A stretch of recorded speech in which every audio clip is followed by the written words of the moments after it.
Purposely. Your life, God's purpose. Listen at purposely.com. I jumped up, getting ready to spike the ball back over the net. I swung with my arm as hard as I could, and then womp, womp, womp.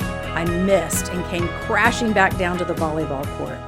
And what did my volleyball coach do? Did she yell from the sidelines, "That's okay, Jules, you'll get it next time"? Did she say, "Good try, good try"? No, she did not. I'm Julie Lyles-Carr, and this is God on the Go, where we help you make the minutes matter. And today, we're going to talk about who's in charge when it comes to being at school, when it comes to being on your teams, when it comes to being at church. Who's in charge? Okay, so back to the volleyball court.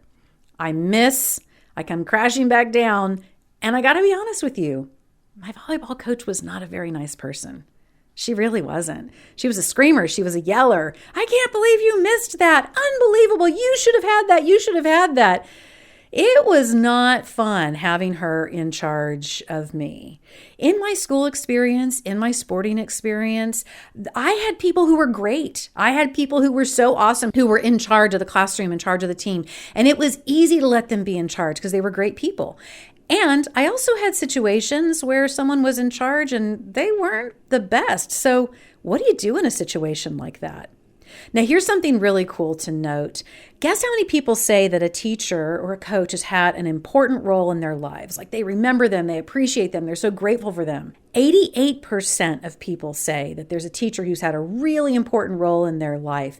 Teachers and coaches, youth pastors, man, those people are really important. They have a big impact on the experiences we have and what school is like for us and what extracurricular activities and church are like for us. Really important. And so who's in charge? That's also important too, right? If they're a great person, if there's somebody who's struggling, those things all make a really big difference. God put us in systems in our communities where there's usually somebody in charge in that way. I can remember thinking when I was back in school, "Oh, I can't wait to be a grown-up, so nobody's in charge of me." And I have to tell you, and your parents can tell you too, there's usually almost always somebody in charge. You have a boss or someone like me. I generally work for myself, but then that kind of means that my client's in charge of some different things. You have different people who are in charge when it comes to police officers, making sure that traffic is going smoothly and people are following the rules. You have people in charge at church to make sure that things are being done in the way that they should be done. And so there's usually almost always someone who's going to be in charge, whether you're still in school as a student or whether you're a grown-up. So what do we do with who's in charge in those ways? First of all, you need to know that God puts people in positions of authority. He puts people in charge of certain components in our lives. 1 Peter 2:13 says, "Respect the authorities, whatever their level. They are God's emissaries." Emissaries means people on a special mission for keeping order.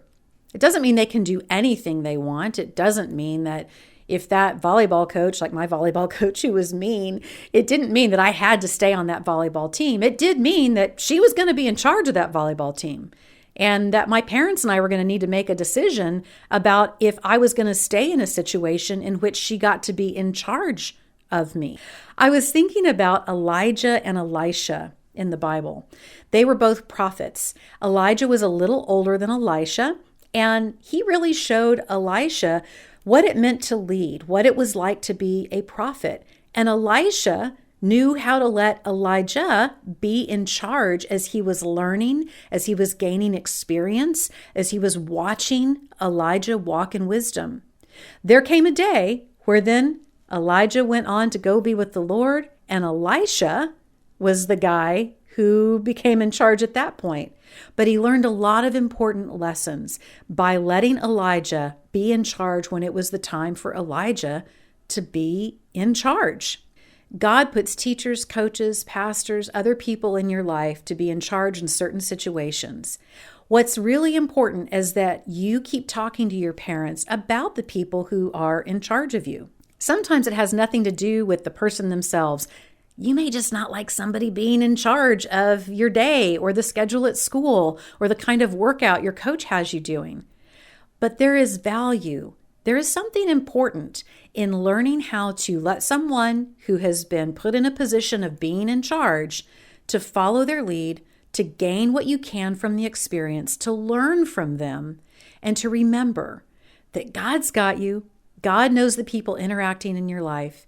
For those people who are easy to follow, for those people who are tough to follow, let's learn the lessons well about how we want to treat other people, about how we would do things differently, and what it means to honor the position they have been given, even when we don't agree.